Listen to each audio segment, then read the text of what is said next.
Si vas a Bolivia y no visitas Tiahuanaco, es como si fueses a Perú y no visites Machu Picchu.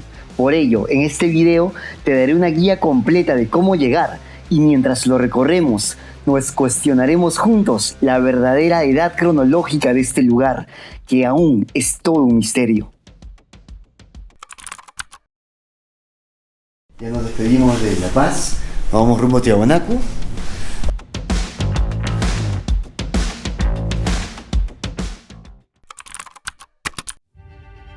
Según el arqueólogo Carlos Ponce, Tiahuanaco surgió desde el año 1580 a.C. hasta el 1187 de nuestra era. Más, según data científica, las primeras construcciones de piedra y tallados se forjaron desde el año 374 de nuestra era. Según la leyenda aymara contada por el inca Garcilaso de la Vega, sería Tiahuanacu, pronunciada por el inca 12 Capaca, que significa siéntate guanaco. Según el fray Baltasar de Salas, sería Tiwanaku, guanaco de estaño. En su obra Copacabana de los Incas, revela muchos nombres esotéricos. La traducción en aymara más usada sería Tiahuanacu, que significa ribera seca. Más, según diversas fuentes, sus nombres originales serían Taipicala, Peñón del Centro, y Huiñaymarca, Ciudad Eterna. Cabe resaltar que los incas conocían a Tiahuanaco como el pueblo de los dioses. Tiahuanaco se encuentra a 70 kilómetros desde La Paz y a 20 kilómetros del lago Titicaca y tienen 3 opciones para llegar. Los colectivos parten desde la calle José María Sin en la zona cementerio de La Paz. Salen cada 30 minutos y el costo es de 15 bolivianos. Y si vienes de Perú, cualquier colectivo de Saguadero a La Paz los deja en la entrada. Los tours salen todos los días, a las 9 de la mañana desde el terminal central de buses de La Paz. O puedes agendarlos en agencias de viaje en la calle Sagárnaga, muy cerca de la Plaza San Francisco. O, como lo hicimos nosotros, desde La Paz en taxi privado ida y vuelta desde 350 bolivianos. Y pueden ingresar hasta 5 pasajeros. Ya tenemos un hotel, el Acapana. También creo que hay 2 hoteles más por aquí, si es que alguien se gusta hospedarse. Recuerden los horarios, de 9 de la mañana a 4 de la tarde, turistas 100 bolivianos y nacionales 15 bolivianos.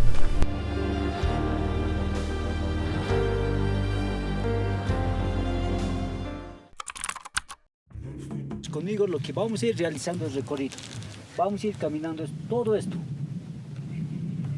Todo eso son como 14 hectáreas.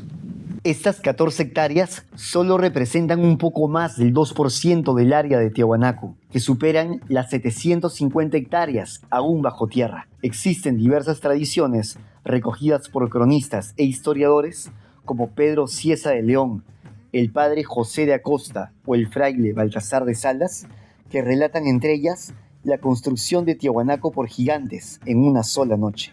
Afirman los relatos míticos que Tiahuanaco tuvo varias vidas y que fue construida en una sola noche por titanes, hijos del dios Viracocha. Mas estos pecaron y el dios los castigó haciéndolos remanecer como monolitos. Y otra vez el Titicaca le inundó y el dios Pacha, anterior a Viracocha, que reinaba en la edad oscura cuando no había sol ni luna, sacudió Tiahuanaco 2 veces con sendos terremotos. Aún hay quienes piensan que únicamente los Andes o los Atlantes pudieron erigir Tiahuanaco.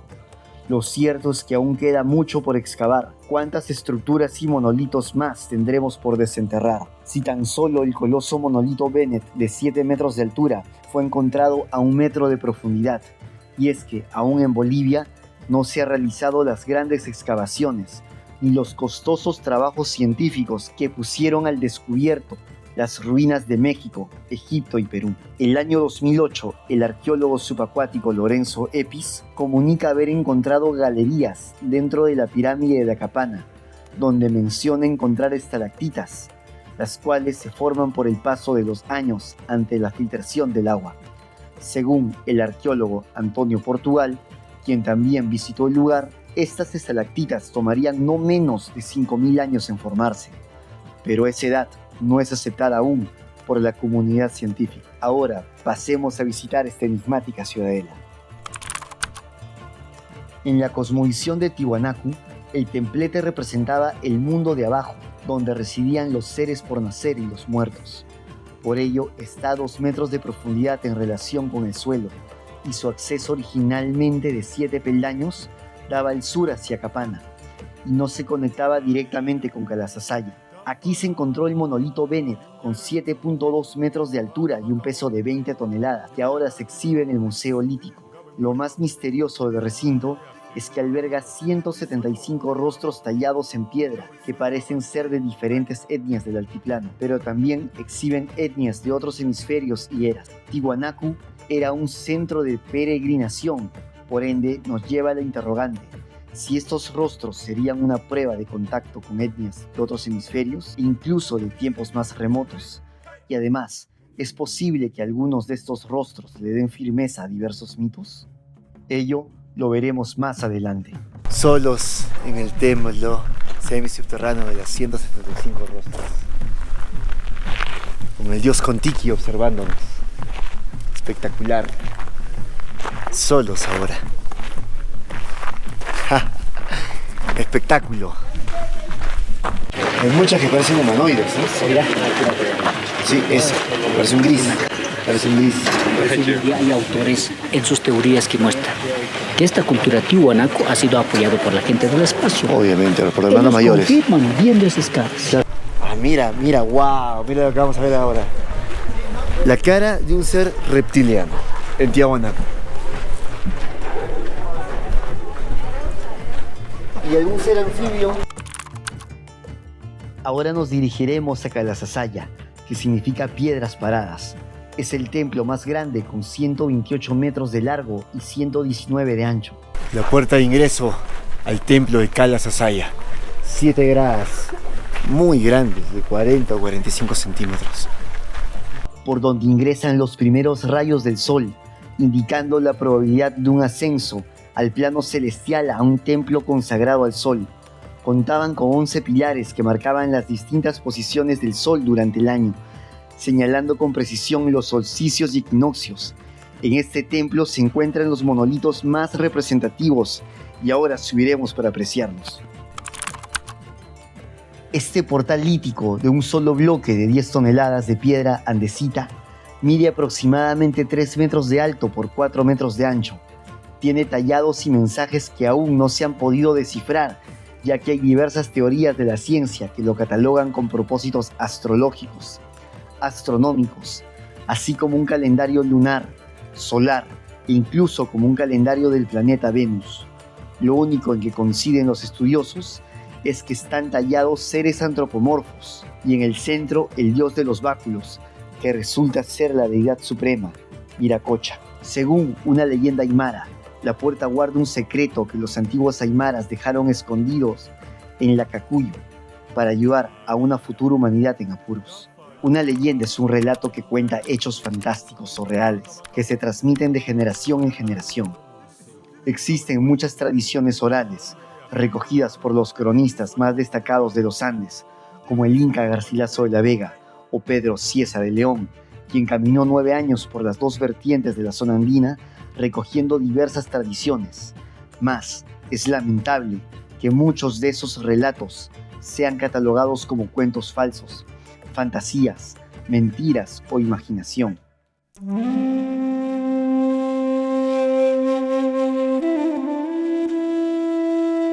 El cronista Bernabé Cobo refiere que después que cesó el diluvio, el Creador formó de barro en Tiwanaku todas las naciones que hay en esta tierra, que les mandó se sumiesen debajo de la tierra para que allí fuesen a salir a las partes y lugares que él las mandase. ¿Acaso se refería a las chincanas? El año 1594, un jesuita español anónimo relata la posición exacta de una chincana que conectaba el Templo del Sol o Coricancha con Sacsayhuamán, y según el cronista Anhelo de Oliva, existirían múltiples pasadizos subterráneos que recorrían la ciudad. Estas crónicas o relatos, que durante muchos años se tildaban como leyendas, fueron anunciados como existentes el 6 de enero del presente año por los arqueólogos Jorge Calero y Mildred Fernández, quienes emplearon un radar de penetración terrestre, el cual confirma la existencia de dichos túneles. Asimismo, existen diversas tradiciones de destacados cronistas que nos relatan sobre túneles entre la Isla del Sol, Tiwanaku y Cusco.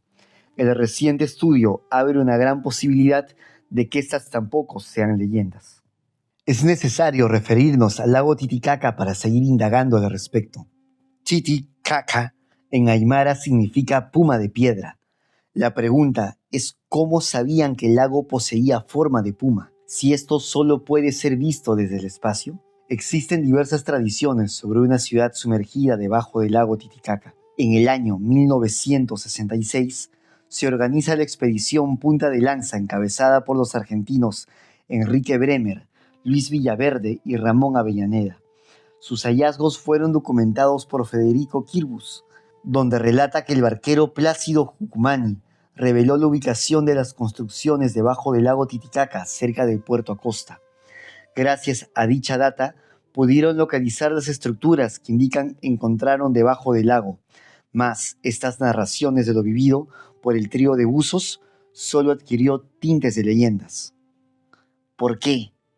De esta expedición se entera Jacques Cousteau, quien en 1968 decide emprender una gran expedición apoyado por diversos medios de comunicación, realizando el documental La leyenda del lago Titicaca, donde indica no encontrar indicios. ¿Por qué? Mientras en su libro Tres aventuras revela la existencia de restos de un templo bajo las aguas del Titicaca.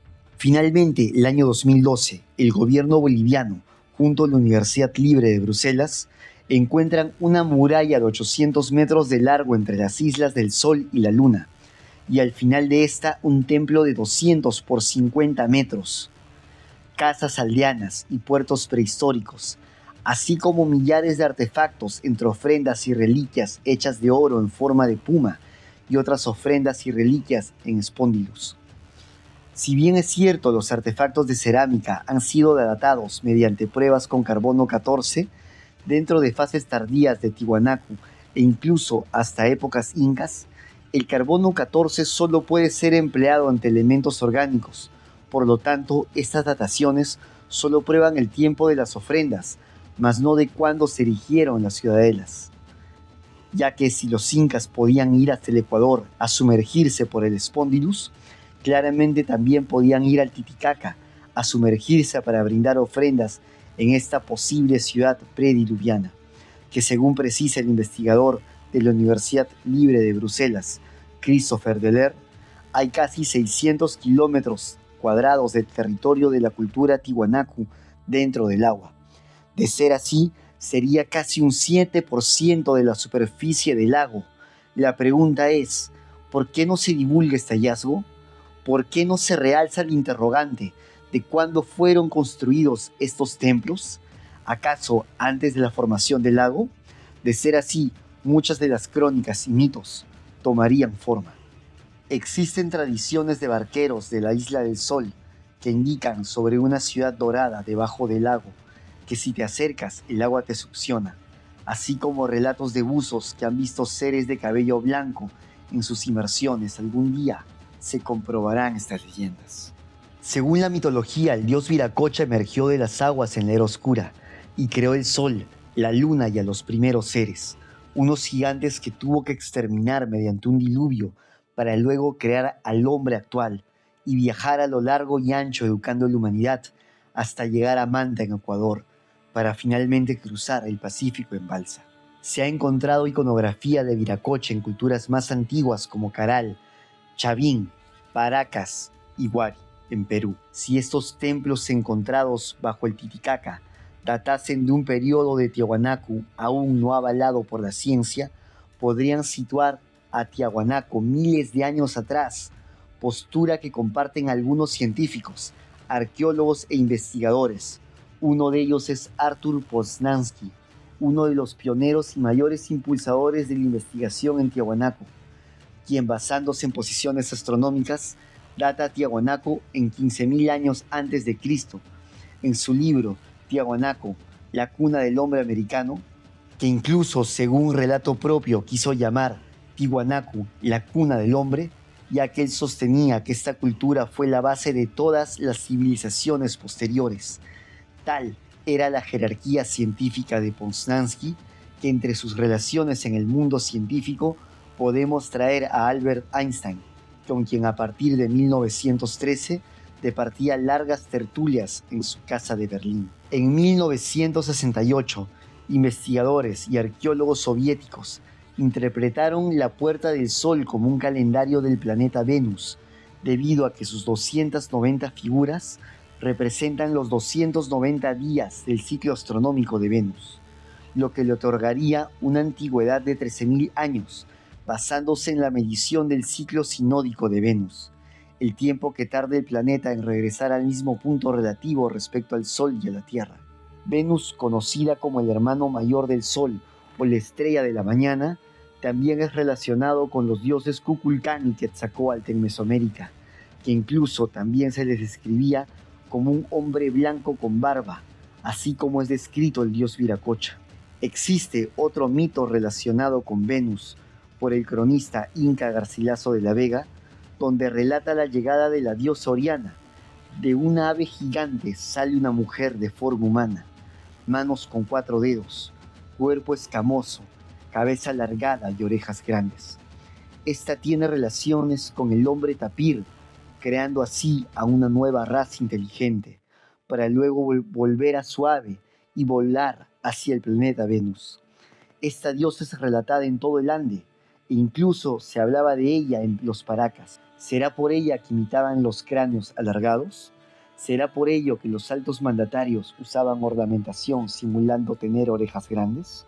Lo cierto es que viendo la imagen que representa a Viracocha en la Puerta del Sol, así como en otros lugares, lo vemos también con 4 dedos, así como los emisarios que están representados aquí.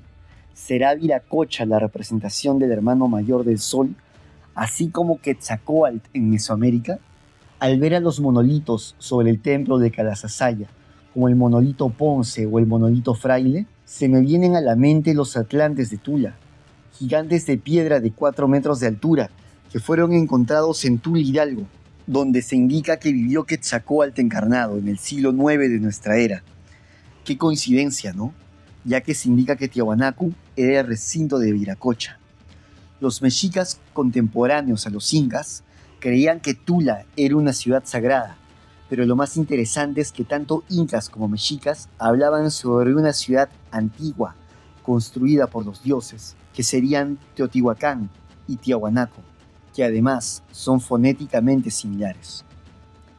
Además de estas similitudes con Mesoamérica, también existe una relación con Sumeria, con monolitos y figuras antropomórficas similares, pero lo más resaltante es una vasija encontrada de forma casual por un campesino en las riberas del lago menor del Titicaca.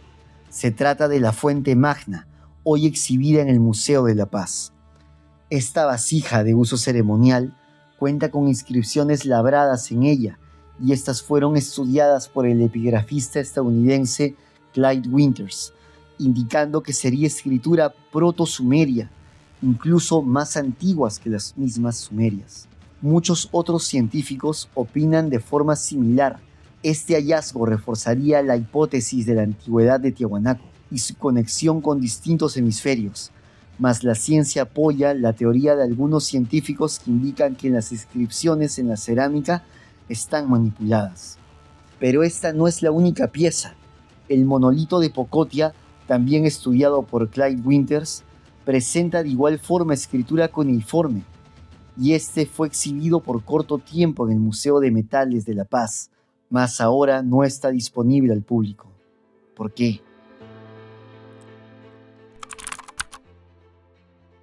Para indagar un poco más profundo sobre la edad de Tiahuanacu, nos dirigiremos a la pirámide de Acapana, donde yace esta cámara con estalactitas, y además donde Arthur Poznański señala haber hallado los cráneos alargados, que durante mucho tiempo fueron exhibidos en el Museo de la Paz, pero de igual forma actualmente tampoco están disponibles. Lo más resaltante es que Poznański indica haber encontrado en la misma plataforma restos de huesos de toxodontes, un animal extinto hace más de 12.000 años. Esto lo refuerza la reconocida investigadora francesa Simone Weisbord en su libro Tiahuanaco, 10.000 años de enigmas, donde relata: 5 ciudadelas yacen enterradas superpuestas entre sí, donde se han encontrado cráneos alargados, al lado de esqueletos de toxodontes, un animal de una edad al parecer antediluviana. Asimismo, el padre Bernabé Cobo relata haber visto huesos de gigantes, y López Suárez de Figueroa blandió una espada en uno de los cráneos, y ésta se escondió toda en su concavidad. Pasemos a realizar la prueba de magnetismo en unas rocas muy cerca al templo Cantatalita. Ahora vamos a acercar la piedra. Se vuelve loca la brújula. Ahora sí, ¿quién saca? Sí. ¿Dónde es nuestro norte? A ver, ¿alguien me puede decir dónde es nuestro norte? Bueno, la segunda brújula hay forma de obviamente. La piedra la distorsiona totalmente. También se ha encontrado como herramientas, como instrumentos. La diferencia, mira acá, observenlo. Esta es la piedra andesita, basalto, caliza y arenisca. Ahora, lugares donde ellos han ido trayendo. De esta piedra, es una piedra como tipo volcánicas que muestra andesita, basalto, como estamos acá, ¿no? Por la de Copacabana. Por las islas hay una cantera, se ha encontrado por ese sector. Son traídos por ese sector. Y esta piedra caliza, cantera se ha encontrado detrás de la montaña. Y el arroja en la montaña de la frente. ¿Qué técnicas usaban para transportar las piedras tan pesadas? Ahora vamos a poder ver eso. Perfecto. Y muchos autores mencionan que utilizaban como estas cuerdas. Pero hoy en día es el material, digamos, plástico. Indican que antiguamente ellos realizaban del cuero de la llama. O bien de la lana de la llama. Si hoy en día yo coloco acá para transportar, ¿será que soporté? No, ¿No? ni hablar. Solo para transportar una sola piedra, ¿cuántos metros voy a tener que necesitar? Porque esto me aguantará unos tonos. Claro, un par de viajes, nada más. Se va a romper y romper y romper. Pero acá, como podemos ver. Y ahora, vamos al lugar más enigmático, Pumapunku. En la reciente publicación de la UNESCO, Tiwanaku entre el cielo y la tierra, se indica que Pumapunku sería un muelle portuario de carácter fluvial, debido a que existe suficiente evidencia para aducir que el lugar se convierte en un bofedal, cuya lámina de agua conecta al norte con el río Tiahuanaco. Otro indicio es que el dique principal en su vertiente sur presenta forma de rampa de doble dirección, un elemento característico de puerto para embarcaciones de poco calado. Además, esta publicación expone una imagen satelital tomada el año 1987 y otra en el año 2016, donde se prueba que en tan solo 29 años el lago retrocedió aproximadamente 6 kilómetros, lo que también deja la posibilidad que en algún momento Pumapunku estaba a orillas del lago. Puma se dice Titi, antiguamente lo llamaron Titi y actualmente lo llamamos Puma. Punku es en aymara, puerta quiere decir, como puerta del Puma. Ajá. Las piedras, como van a poder ver, es agravado, mira, aquí podemos ver hasta como un serpiente que está acá en la piedra. El trabajo donde quieres oír realizar. Mira todo eso que podemos ver. Entonces, que esta es una sola piedra, indican que lleva un peso de 132 toneladas. ¡Wow! ¿No? Una sola piedra que está. Y podemos ver aquellos como tipos. La fuente de captación de la roca arenisca para estas monumentales construcciones sigue siendo un enigma aún para estas recientes publicaciones, datando hasta 6 posibles canteras cercanas entre 8 a 11 kilómetros del sitio. Mientras, la roca volcánica andesita vendría desde otros extremos del lago, para cuya hipótesis el 2002 se realizó el proyecto Kuala Yampu, que consistió en trasladar bloques de 9 toneladas con barcos de totora por el lago. Pero este experimento no podría indicar cómo se movió este monolito de 144 toneladas. Eso aún es un misterio. Bernabé Cobo narra que los pobladores del área indican que las grandes moles de piedra fueron transportadas por los aires al son de una trompeta. Percy Harrison Fawcett, en su libro Exploración Fawcett, indica que los tiahuanacotas conocían los secretos de una planta que crecía en las selvas amazónicas, cuya savia podía ablandar la dura roca. mientras que Joseph Davidovich, quien realizó estudios de la construcción de la pirámide de Giza, señala mediante estudios y pruebas científicas que son geopolímeros, o en otras palabras, rocas artificiales. Mas no se ha encontrado ninguna maqueta y además las piezas, a pesar de ser muy similares, no son exactamente iguales. Llegamos al final del recorrido y lamentablemente toda la documentación con pruebas de Arthur Poznański misteriosamente desaparecieron tras su muerte. Mas, si los restos de Toxodonte son ciertos, sumado a las estalactitas encontradas bajo Acapana, la ciudad sumergida bajo el lago Titicaca, la escritura proto-sumeria presente en cerámica y monolitos, así como diferentes posturas científicas y astronómicas, datarían a Tiahuanacu en una edad no menor a 12.000 años, pero esto aún no será aceptado por la ciencia. Incluso los monolitos de Tiahuanaco no solo se parecen a los atlantes de Tula y a los moais en la isla de Pascua, sino también se han encontrado monolitos tallados en una ciudad tan antigua y cercana a Göbekli Tepe, llamada Karahan, en Turquía, con más de 11.000 años de antigüedad. ¿Será posible que a medida que continúen las excavaciones y hallazgos se podrá finalmente determinar la verdadera edad de Tiahuanaco? Para Elena Blavatsky, teósofa, tanto los moais de la isla de Pascua como los monolitos de Tiahuanaco son figuras de la raza cíclopea, de la antigua Lemuria, mientras que para Gottfried de Furker menciona que Tiwanaku se trata de una civilización de origen atlante, que había heredado fragmentos de la tradición lemur. ¿Será esto posible? Lo cierto es que muy pronto iré a Turquía.